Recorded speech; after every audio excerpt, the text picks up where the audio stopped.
Now what happens is, let's look through the iteration loop.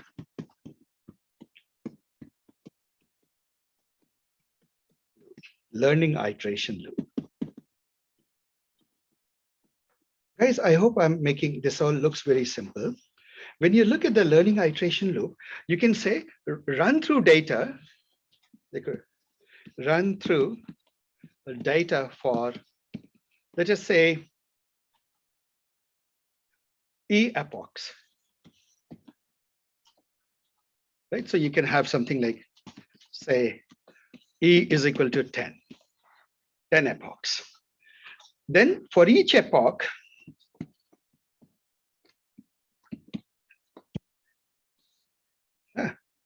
run through each of the mini batches. And people often use the word batches of data, whereas strictly what they should mean is mini batch. And then for each mini batch,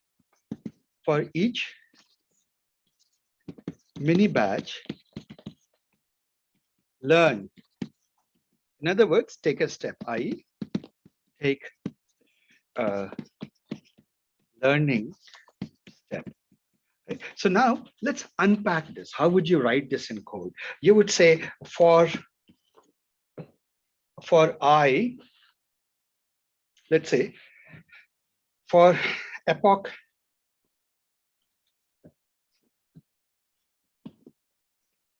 in, let's say, range epochs. So you decide how many epochs you're going to run. Let's say your epochs, I hope epochs is equal to 10.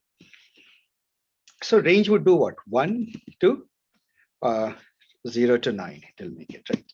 So it will give you this set of values. So for each epoch, so as you go through these 10 epochs, then what you would do, you would for, let's say, mini batch, or typically people just use the word batch. It's an abuse, though mini is implied. Batch in, and what you do is you enumerate over the data set. Enumerate over the data set. In other words, you ask the data set enumerator to return you mini batches of data. For each batch of the data, what are the steps you will do? Remember, how does learning proceed? First, you compute the forward pass.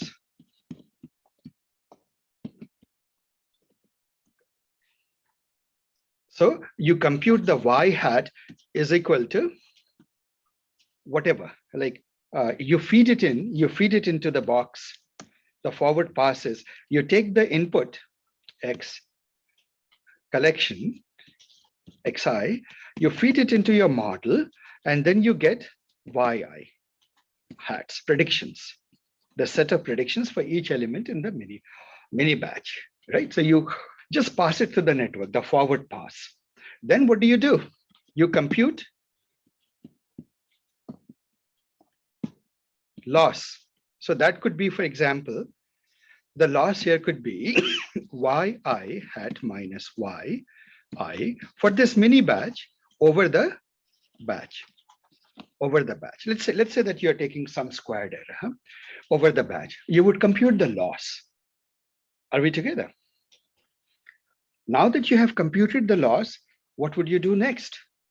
You would say, oh, I need to compute the gradient of the loss, isn't it? Now compute gradient of the loss for this mini batch. Now that you have computed the gradient of the loss, this, what remains? Very easy. So you have computed all of this. So for example, wij, you have computed, right? So all that remains is to take a backward pass. Backward step pass. What does that mean? You will update your wij, and again, I'm sort of a given layer L, is equal to whatever the previous value was minus alpha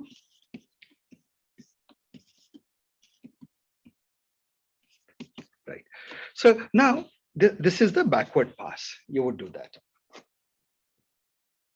Are we together, guys?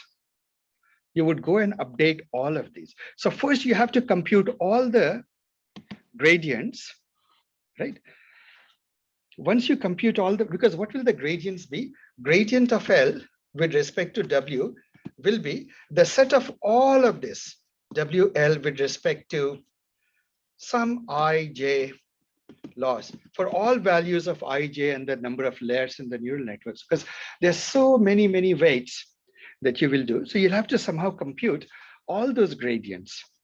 And then you would have to do a back pass. Like this is the learning step. So people often call it in the code, this is often written as step. Take a step of learning. Take a step of learning. So, and when you look at this code, so this is your inner loop. This is the core inner loop.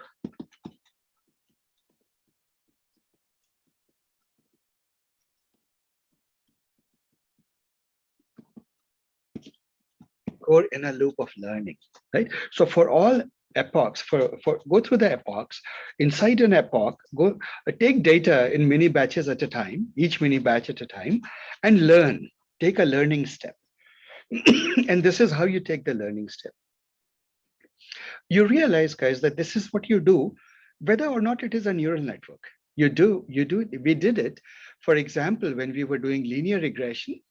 If you remember this code, and I'd like to whet your recollection about this code. So this is it. Now, there is one thing that we didn't quite address. This alpha learning rate, what is it? How do we, what does the learning rate do to your learning? Alpha learning rate.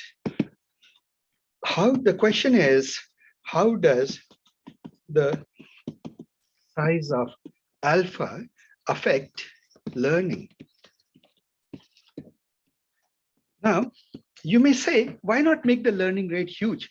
Or we will zero into the solution much faster. The machine will learn much faster, right? One may be tempted to say that. But what really happens is learning rate decides how big a step you take. Right? And let's take the example even of a basic thing like linear regression. Let's take a function. We took this function.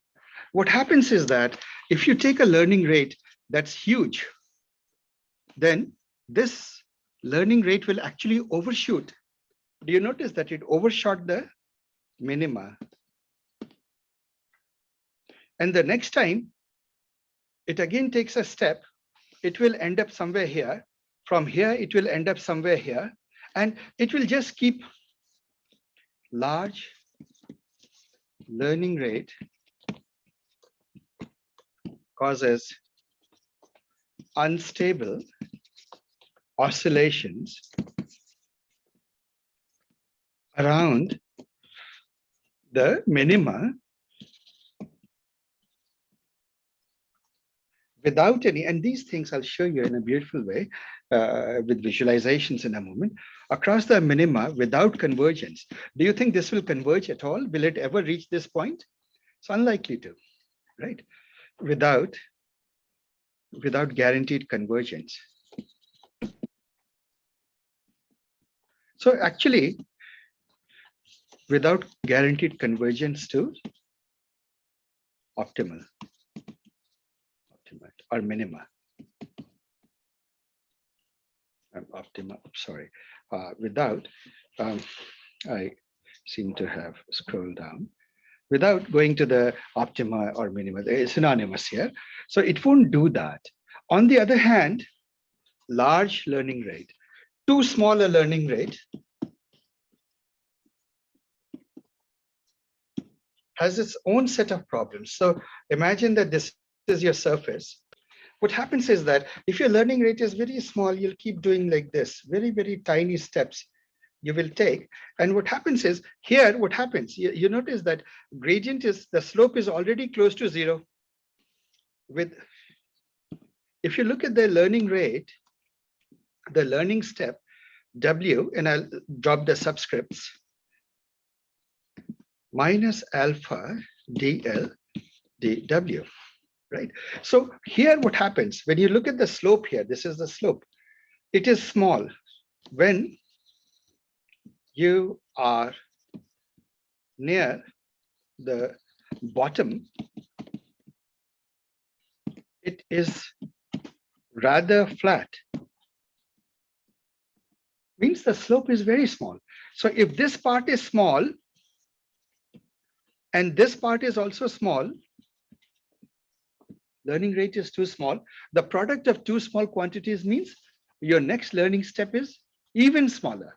So what happens is that you begin to very slowly and painstakingly crawl towards the optimal solution. You spend a lot of learning cycles, lots and lots of steps, and you're just sort of at a very snail pace, inching your way towards the minima. So here too, you need to find the Goldilocks point. You need to find what is a good learning rate. What's a range of learning rates that is best to take you to the solution fast enough, right?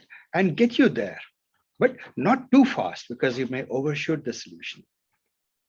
So learning rate becomes another hyperparameter of the model. So we learned in this learning, we learned two hyperparameters. This is true whether you're doing neural networks or any form of machine learning, two hyperparameters. And there'll be more that will come for two hyperparameters. A is, what was that? Mini batch size.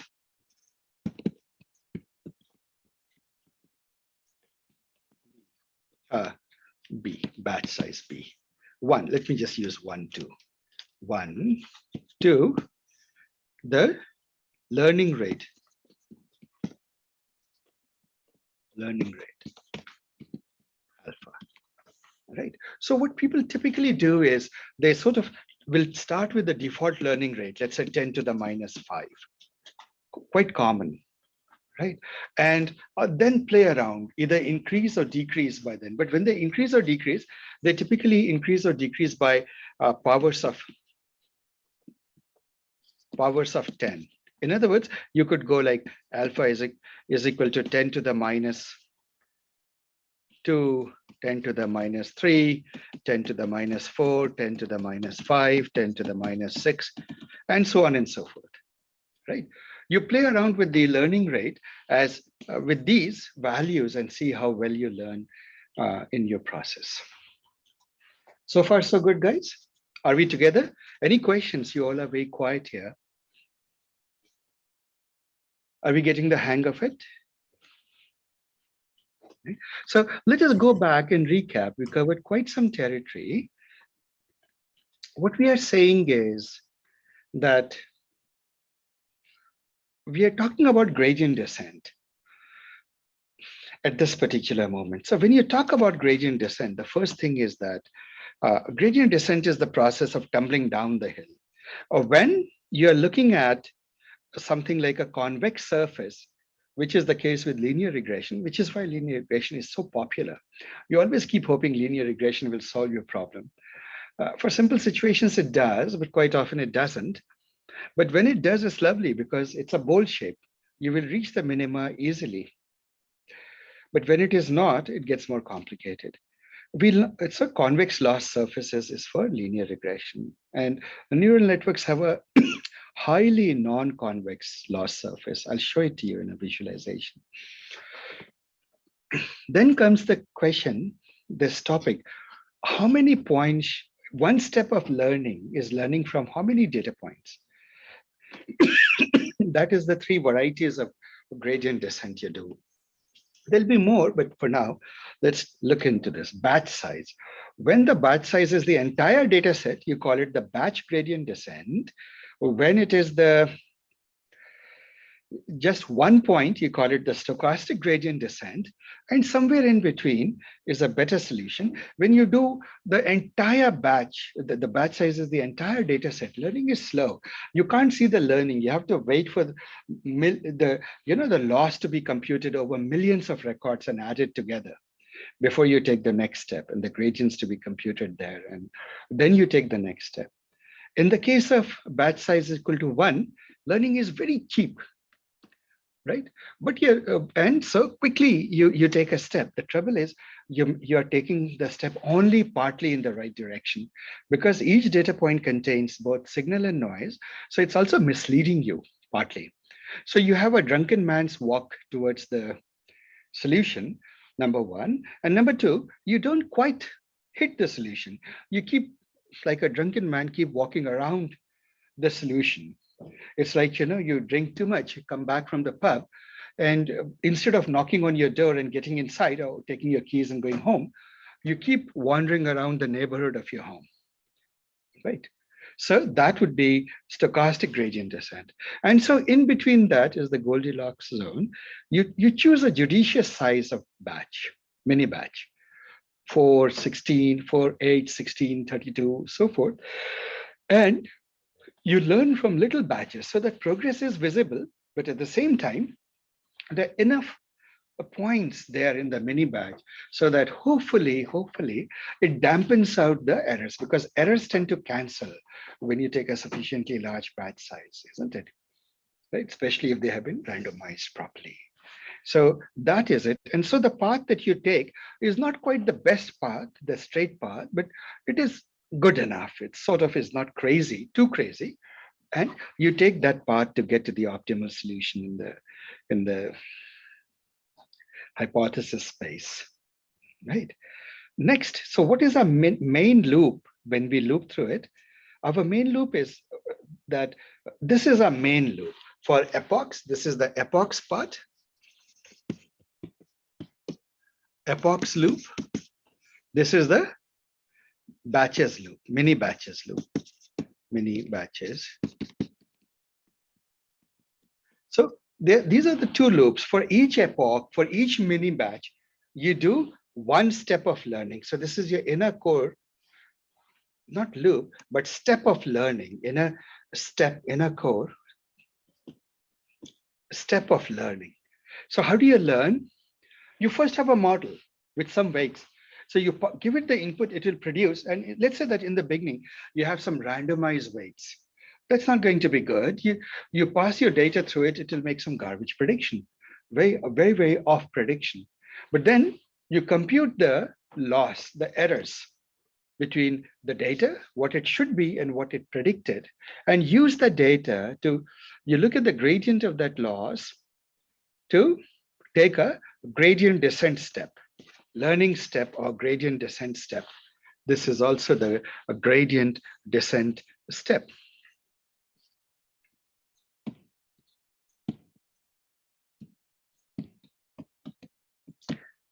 It's the main gradient descent step you take. Now, never mind how we computed all these gradients. We'll come to that. That is our next topic to come to.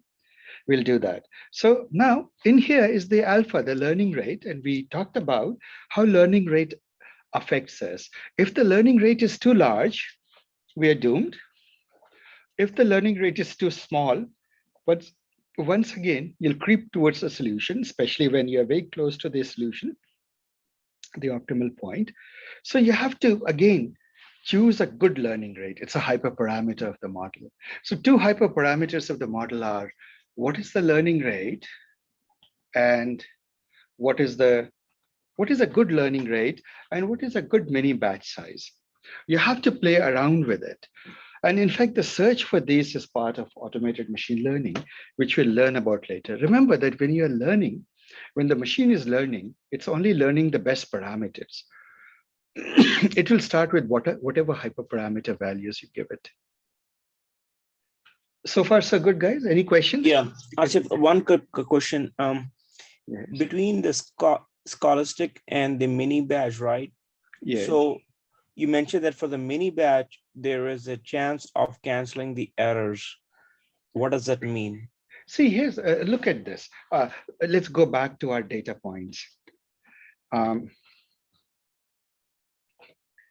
See, suppose look at this. If I took 1 point at a time, remember we talked about it, this point will cause the line to move up, right? Another point comes, where is it? Another point comes here. It will tend to push the line down, right? It keeps vibrating.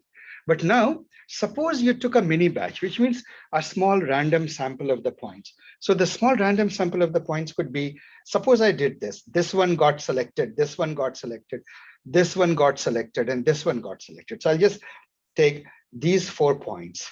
I'm just redrawing them. I hope I draw it faithfully enough. Let me see. This is how it looks. And somewhere here. Now tell me, what is the line that you can learn from this? Yeah, it's most likely going to be in between So all of what's them. happening is the exaggeration of this is compensated for by there's some other point. Their errors cancel out, tend to cancel out. That is what is meant by saying that when you take a sufficiently good mini batch, it sort of dampens on the errors. And your machine is not learning so much from the errors, it's learning more from the facts, from the actual signal. Yeah. So that is it. That's what we speak of. So guys, all of this theory, if you got it, let's show it to you in something, in a real situation. Now, I will take a notebook, which was there for that. And where is that? Polynomial intro, linear regression. So I will visualize. So first of all, we'll take a very simple data set. I'll set the context. Those of you who have taken the intro to machine learning with me would remember it. But just to whet a recollection, let me go through it for a moment. There is this data set, which is about a Yellowstone geyser. This geyser faithfully erupts every once in a while. But when it erupts, how much time that is between the two eruptions depends to some extent on how long or how strong was the previous eruption, right? So if the previous eruption was really strong, maybe you have to wait, a lot of steam or energy has been dissipated. You may have to wait a little bit longer to see the next eruption, right? If the previous eruption was a quick short one, then you probably will get to the pressure will build up pretty soon and you'll have to not wait too long to see the next eruption. So here, this is the visualization of the data, right? And how much time, like, obviously we have scaled the data here. Unscaled data, I haven't put it. When you scale the data, obviously things get a little bit trickier, but assume that, don't look very carefully at the numbers, but what it says is that the time that the amount of waiting time, it depends on the duration, increases based on the duration of how strong was the eruption, the previous eruption, right? So this is it. When you look at this data, suppose you try to draw a straight line. You can practically see a straight line going through this. And let us assume that you want to model it with linear regression. There's a little bit of visualization which basically says that the data is clustered. Nonetheless, we are going to build a regression plot, right? We are going to build the wait time as the target variable and the duration of the eruptions as the predictor. So it's a very simple prediction model, only one input variable, that is the eruptions, and only one target variable, which is the wait time. How long do we have to wait? It's practical. If you go to the Yellowstone National Park, the first thing the kids will ask you is, when is it going to happen next? Right? So we're going to answer the question. So when you do that, you realize that you're trying to find these parameters, beta naught and beta 1, the equations of a straight line, isn't it? Are we together with this? That's what we are trying to figure out. What is the best fit line? And you can do that by applying the linear regression model from scikit-learn. You try to fit it to the data, and it will tell you that the intercept is this and the slope is this. All very good. But suppose And then you can do a residual analysis and all looks good. This is a basic exercise in linear regression. So when you do a course in machine learning, introduction to machine learning with us, we'll take you through this exercise in a basic exercise. But now, instead of using the library, we're going to dig a little deeper. We're going to do this ourselves. So how do we do this ourselves? We will write that inner loop that we just talked about. We will do it ourselves. So let's go through it from the top. This was the data, just a refresher. So how do you do the gradient descent? Look at this, guys. Here, I'm using the word beta instead of W weights, but this is the gradient descent step. Do we all agree? Beta next is beta minus alpha, isn't it? Gradient with respect to beta. Here, beta, I'm making it a vector. So if it helps you, just think in terms of beta I, beta 1, beta 2, beta not beta 1, sorry. Right? So beta is the parameter vector. Our goal is to find the best beta vector or the best beta not beta 1. So how do we do that? We take a loss function, which is the sum of squares. Regression, as you remember, it is the error. What is the gap between prediction and reality? You take it and then you square it and then you look at it. But then prediction is given by this model, beta naught minus beta 1. And so when you do it, you can compute the gradient. It's a little bit of basic calculus. When you do that, you'll come to an expression like this. Right? So you have computed the gradient, and therefore you can take a gradient descent step. Beta naught is beta 1. So if you plug these equations back into your basic gradient descent step, you will come to the conclusion that for linear regression, it comes out to be like this, right? Now that you have it, let's run through this learning cycle. Remember, learning cycle, you need to set the learning rate. By default, I tend to take learning rate as 10 to the minus 5. It tends to work well enough for me. And then I move back and forth and see what is a better one if it doesn't work. So I'll do that. And here for batch size, I take the entire data set. So, right. So I'm doing a batch gradient descent. So now let's look at it. Here is alpha and so forth. Oh, I think here I played around and made it just 10 to the minus 4. You need to start somewhere. So you make some random guesses for the parameters, right? Or you can start anywhere. Choose how many epochs you want to train. I said 200, right? And then you take the data. Now look at this carefully. For every epoch, but because my batch size is like one step is one full data. So now what am I doing? This is code. Obviously, this is Python code. And if you're a little worried about the Greek symbols, Python supports Greek symbols. You can write your code with the actual symbols that you use in your notes. So in your handwriting, or when you try to think through the mathematics, Python is very good that way. You can literally use the mathematical symbols. So you can see that up to a limit, it doesn't support subscripts, for example, or superscripts. That would have been nice. So here we are computing the gradients based on the formulas we wrote. We are taking the gradient descent step. Then we update the loss function, right? You compute the loss and you keep on going that and you store the intermediate values, right? So then you optimize the parameter. Let's visualize it. At each step, what we do is we save what the parameter values are, epoch, beta naught, beta 1, and how much is a loss when you take it. So you can see that in the first epoch, the best that we learned is this as a beta naught and beta 1. They're way off. And so the losses compared to the right answer, which is that beta naught is very small, close to 0, and beta 1 is close to 1.9. You realize that initially you started with 4, 4. So after one epoch, you didn't learn much.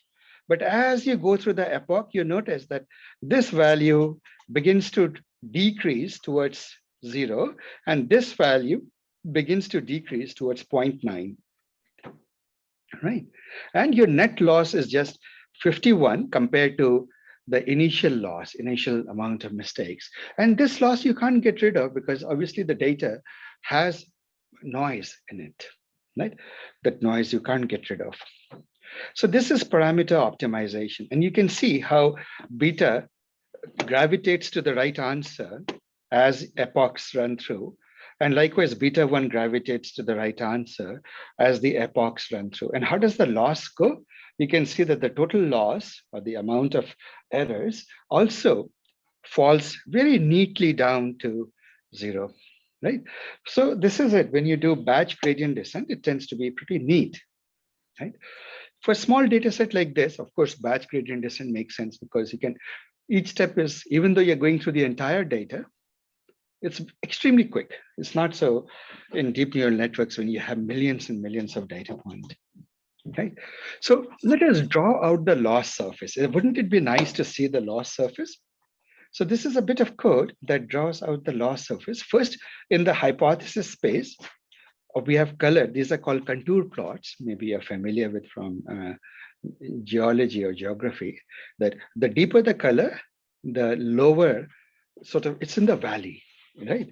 And if you visualize it in 3 dimensions, this is what I was saying. The vertical axis is the net loss, right? And the 2 parameters are beta naught, beta 1. You can see beta 1 and beta naught.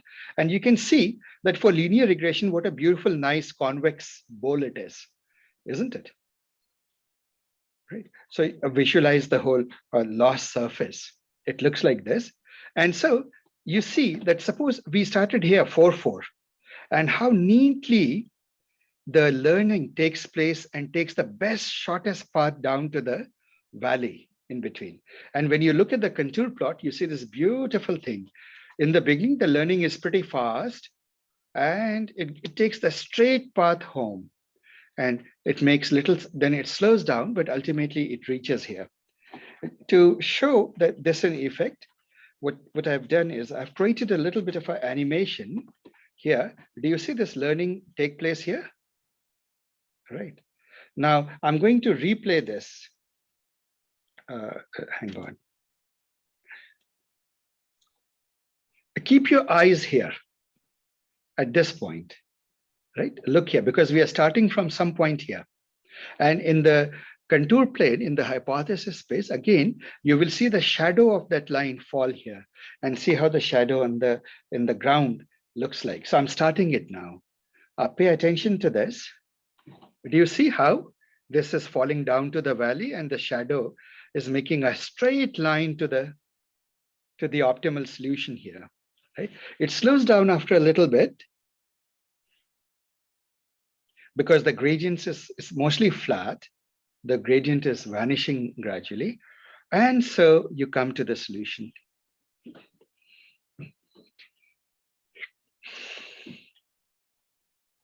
Are you guys seeing this visually?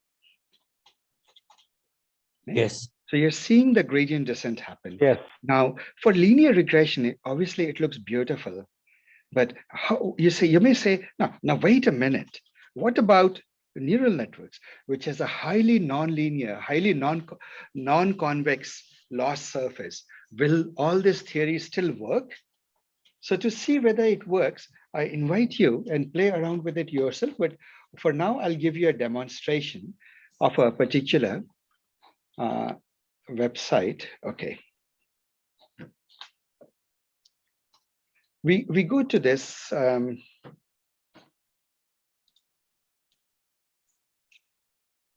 This is how this is how the loss surface looks for a deep neural network, right? Let me completely erase everything. Yeah, so let me take a background in which it looks, actually, let me get rid of the background altogether. No, not very good, not very good. Okay, black is terrible. Okay. Well, I give up. Okay, we'll stick with that. So look at this surface. It is a loss surface for a neural network. It's a real surface, by the way. It's not an artistic rendering. This was one of the very, very influential papers that came out. Even though the loss surface is in a very, very high dimensional space, 1,000 dimensions or whatnot, or million dimensions, yet people found a way to represent it in 3 dimensions. So when they do it, I hope you guys are appropriately astonished at the sheer beauty of the lost surface. While the mathematics showed it when you could visualize, I hope you all would agree that this is beautiful. Anyone feels it's beautiful? Right? So Yes. it's a beautiful lost surface. Now, this lost surface, you notice something very interesting. There is a global minima, but there are lots of local minima all over the place, right? It's hills and valleys. You could be stuck here, you could be stuck here, you could be stuck here. God knows where you can get stuck depending upon where you start. And so we are going to play this game. We are going to say, let us start somewhere and see what happens. I'm going to start here and let's see the gradient descent happen. I'll click here.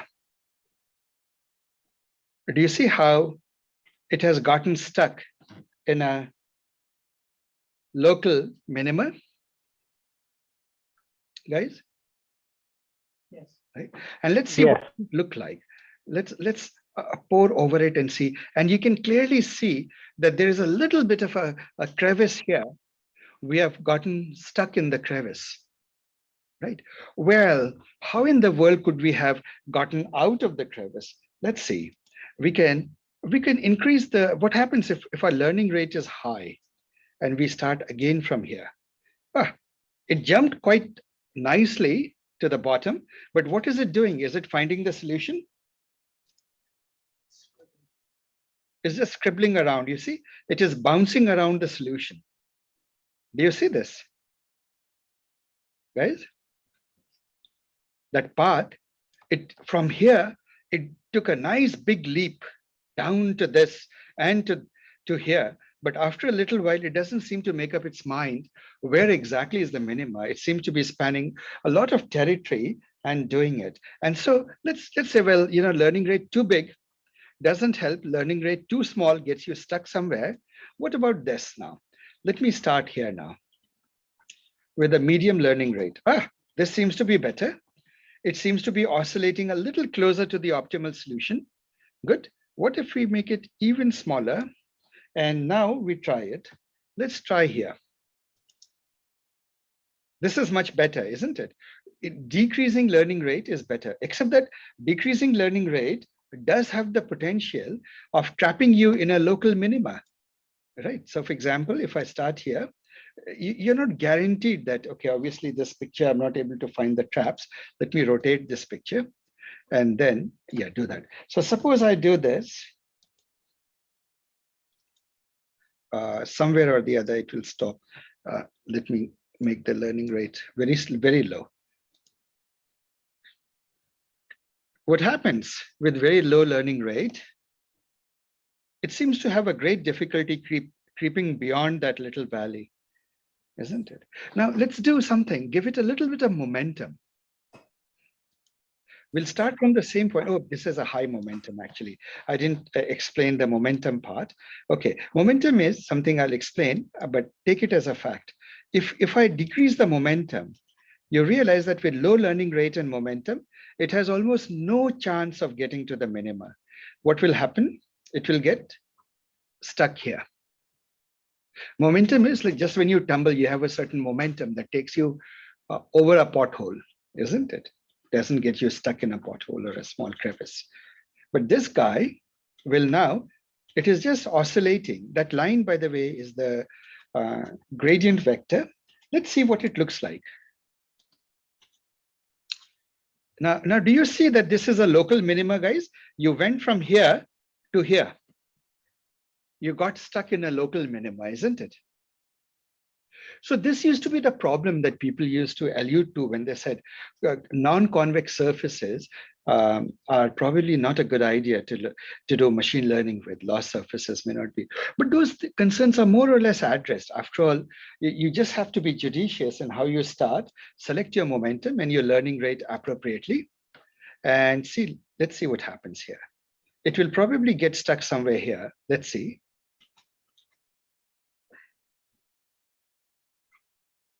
If you're unfortunate and you take a path,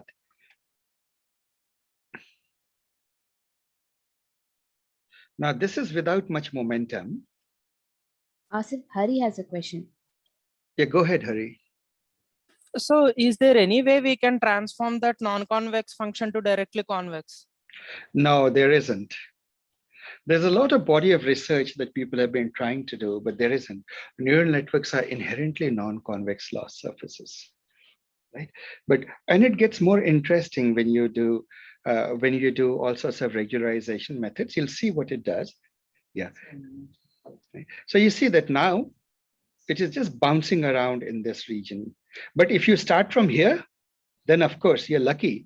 Your initialization points were good and you're happily creeping towards it. But you may say that, this is a bit too slow.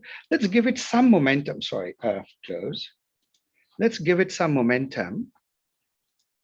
What happens if we give it some momentum? And I haven't taught you how to give momentum, but for now, just assume that you have some momentum. And we'll do this again. The same thing I'll take, the same point I'll see and see how fast it goes.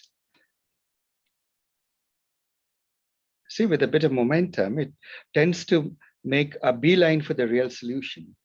And the momentum helps you escape some local minimas. Let's try a luck. I'll start from here. Let's see, what does it do?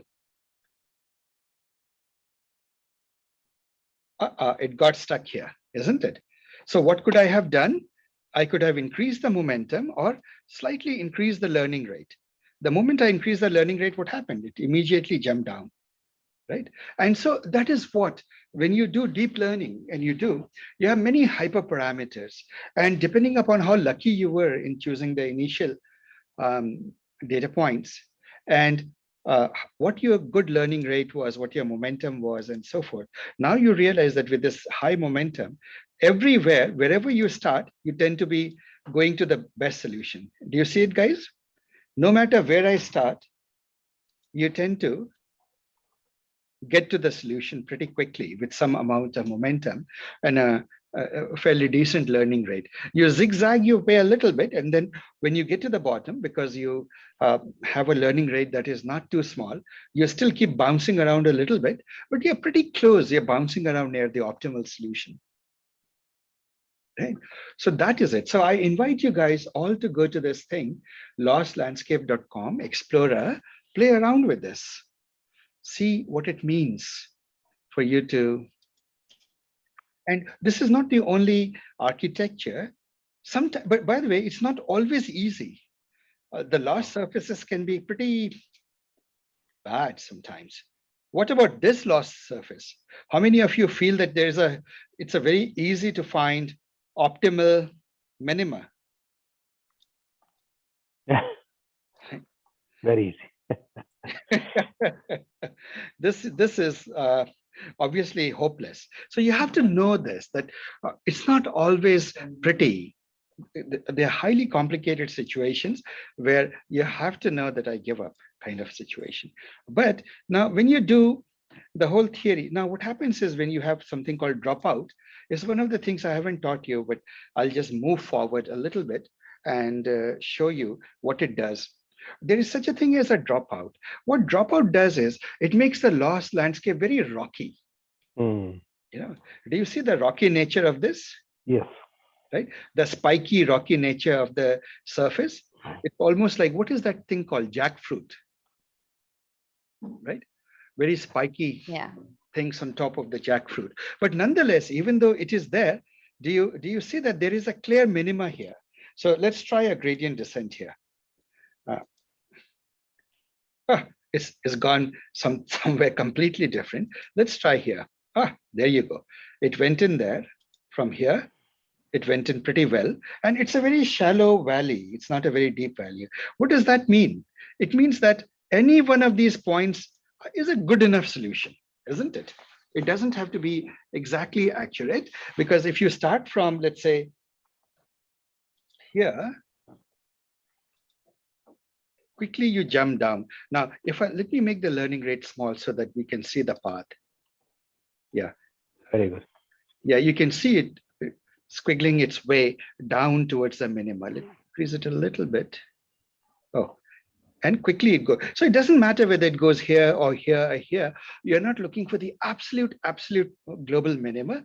But do you notice that quite often these global minimas, they are, I mean, once you go sufficiently deep in the valley, there are many possible solutions that you see. Let me illustrate that point again with which one was I showing in the beginning? Heaven. Yeah, this one.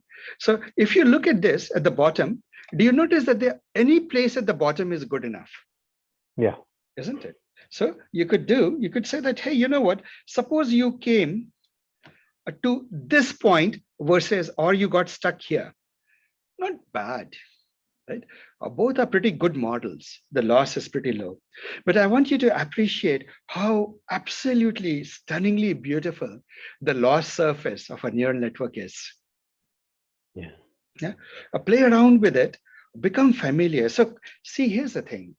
The sheer power of neural network comes from this fact that it can model highly complicated, real world situations. The universal approximator part of it is there, but it also means that the loss surfaces are complex, beautiful, and there's a lot going on there that you can play with, right? So with that, let's take a break. I would consider the topic of gradient descent finished. I will take any questions that you guys have.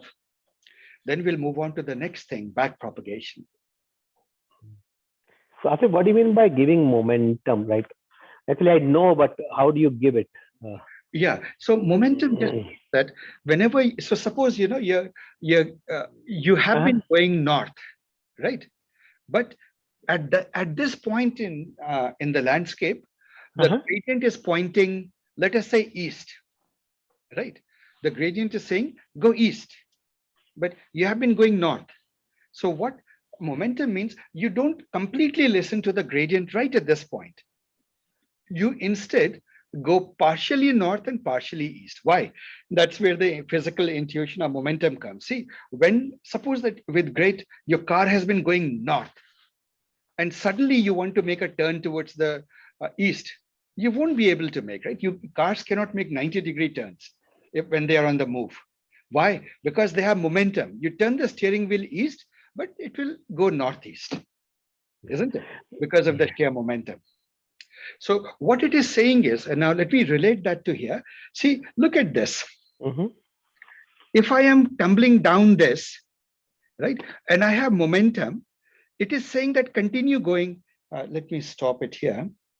Let me continue, like I am going here, continue going this, right? Don't stop in the valley. Because once you're in the valley, that gradient will point in some random direction. Small gradients, but you don't know which direction the gradient will point based on how rocky here it is in the local valley.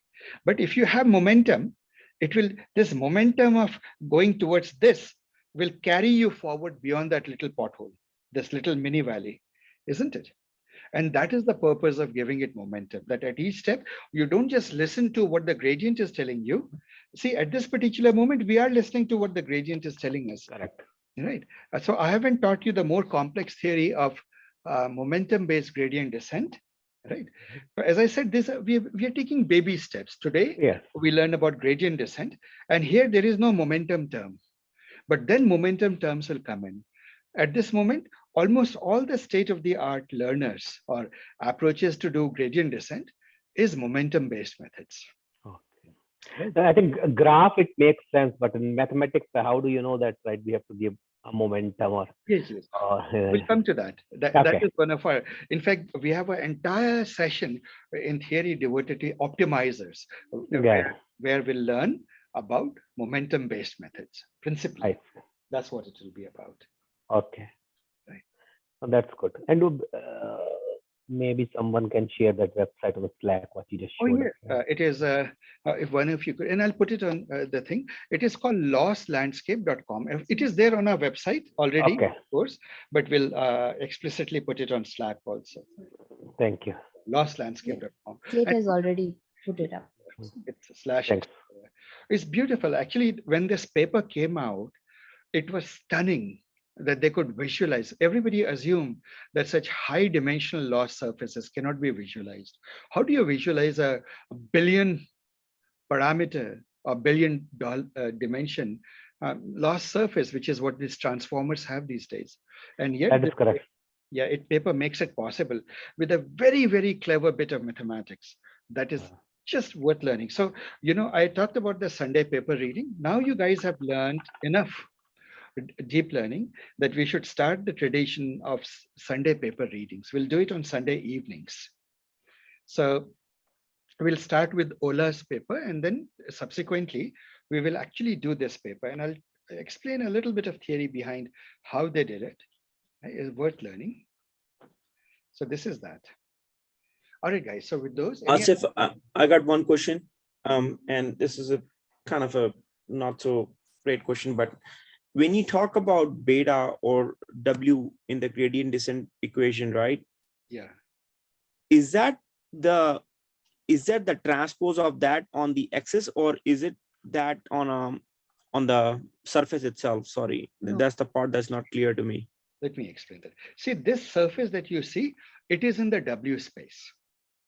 It is the word that people use is the parameter space, or I call the hypothesis space. Right? So think of a line. You're trying to fit a line to the data. What are the parameters of the line?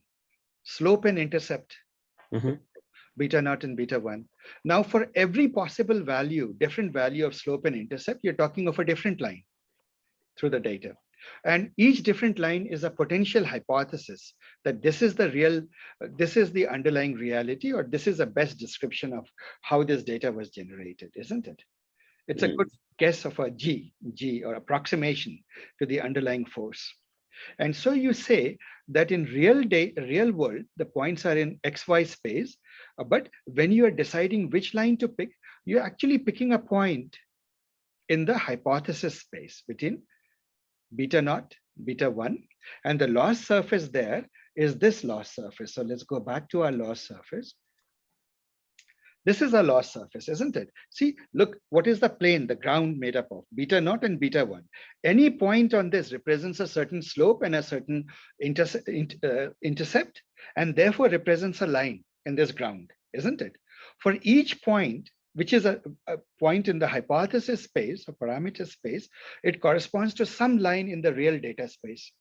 But for each point, there is a certain amount of loss. You can vertically rise up and see how much loss there is, right, for that. Right, the vertical axis being loss. So in this world, you always take loss to be the vertical axis and all the parameters to be the horizontal. So when there are 3 parameters, you say, well, how do I make a ground with 3 parameters?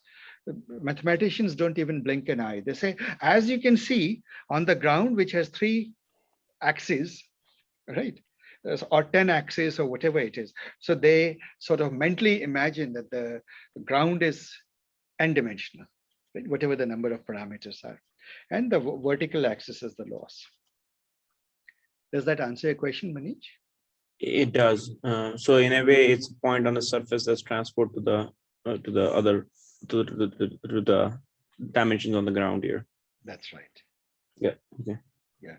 So this surface is casting a shadow on the ground, which is the contour lines that you're seeing, contours that you're seeing. Yeah. Yeah. This is, of course, the hypothesis space, not the real data space. Yeah. The real data space is just simple like this. Where is the real data space? This. XY. Yeah, XY.